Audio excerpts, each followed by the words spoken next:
everyone, my name is Tasya Aulia. So, in this video, I want to discuss a case study about English teaching in Indonesia and why the goals of learning English may need to change in today's global world. So, the case is about a senior high school in Indonesia that wants to redesign its English curriculum. Some teachers believe that students should imitate British or American English as closely as possible. Meanwhile, other teachers think students should focus more on using English for international communication, especially in tourism, business, technology, and online interaction. Honestly, I think both sides have good points, but the bigger question is what kind of English the students actually need in real life. So, Indonesia is considered an EFL country or English as a foreign language country where English is mainly used in classrooms but not commonly used in daily communication or daily conversation. In Kachru's three circles model, Indonesia belongs to the expanding circle in, which refers to country where English is learned as a foreign language for international purposes. And today, English is no longer used only by native speakers. In many situations, people use English to communicate with other non-native speakers from different countries. For example, an Indonesian student might use English during an online exchange program with students from Korea or Thailand, or it can be a local business owner may communicate with clients from Germany or India. And in situations like this, the goal is not to sound exactly like British or American. The real goal is successful communication, right? This is why concepts like English as an international language and English as a lingua franca become more important.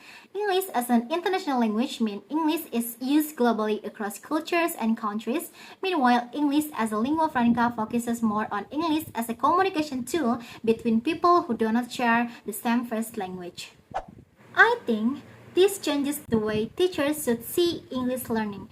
Instead of focusing only on perfect native-like pronunciations, teachers should also prepare students to communicate confidently and clearly with international users of English. This idea is connected to the concept of World Englishes. World Englishes recognizes that English has developed into many different varieties around the world. English spoken in Singapore, India, or the Philippines may sound different from British or American English, but they are still valid forms of English because they work in communication.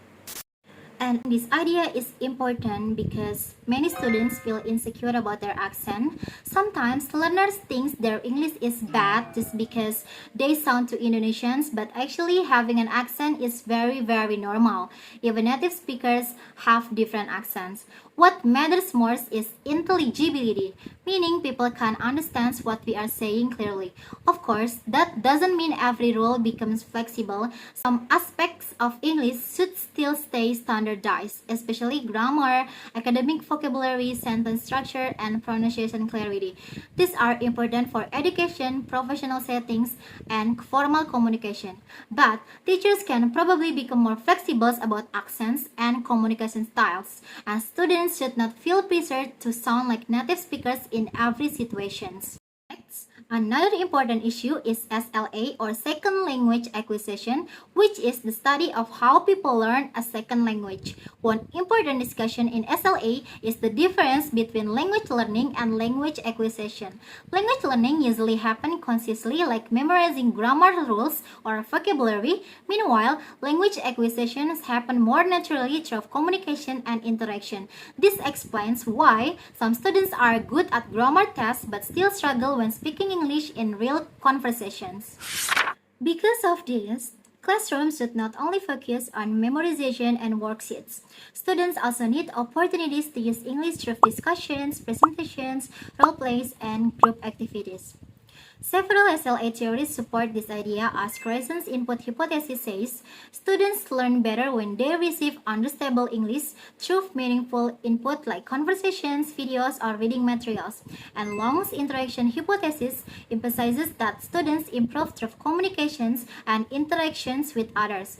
Meanwhile, Vygotsky's sociocultural theory explains that students learn more effectively through collaborations and social support from teachers and classmates.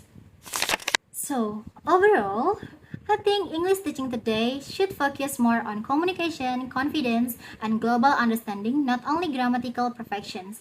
To conclude, I believe students in Indonesia still need standard English for academic and professional purposes.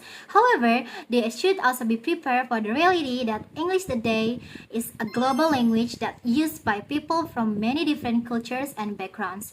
So, the goal of learning English should not simply be sounding like British or American, but being able to communicate clearly, effectively, and confidently in international situations. And that's all from me. Thank you so much for watching this video. See you!